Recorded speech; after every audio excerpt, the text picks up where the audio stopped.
কি গো দিদি, তোমার মেয়ে যে ছোট ছোট জামা প্যান্ট পরে কিছু বলতে পারো না? তো ও পরবে না তো কি তুমি পরবে?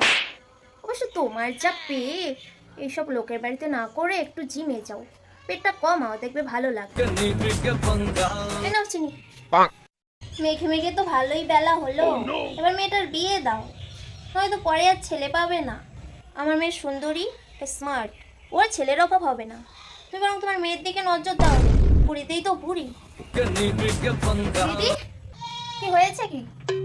এই তোমার মেয়েকে দেখলাম একটা ছেলের সঙ্গে বাইকে করে ঘুরতে গো। ওহ, ওটা ওর বয়ফ্রেন্ড। বাবা, বয়ফ্রেন্ড? আমার মেয়ের তো এইসব সাহসী হবে না। তা হবে কি করে, আমার মেয়ের তো একটা আছে, ওর জন্য বুক ফুলিয়ে ঘুরে বেড়ায়। তোমার মেয়ের মতো নাকি 10টা নিয়ে ঘোমটার তালে খেমটা নাচন?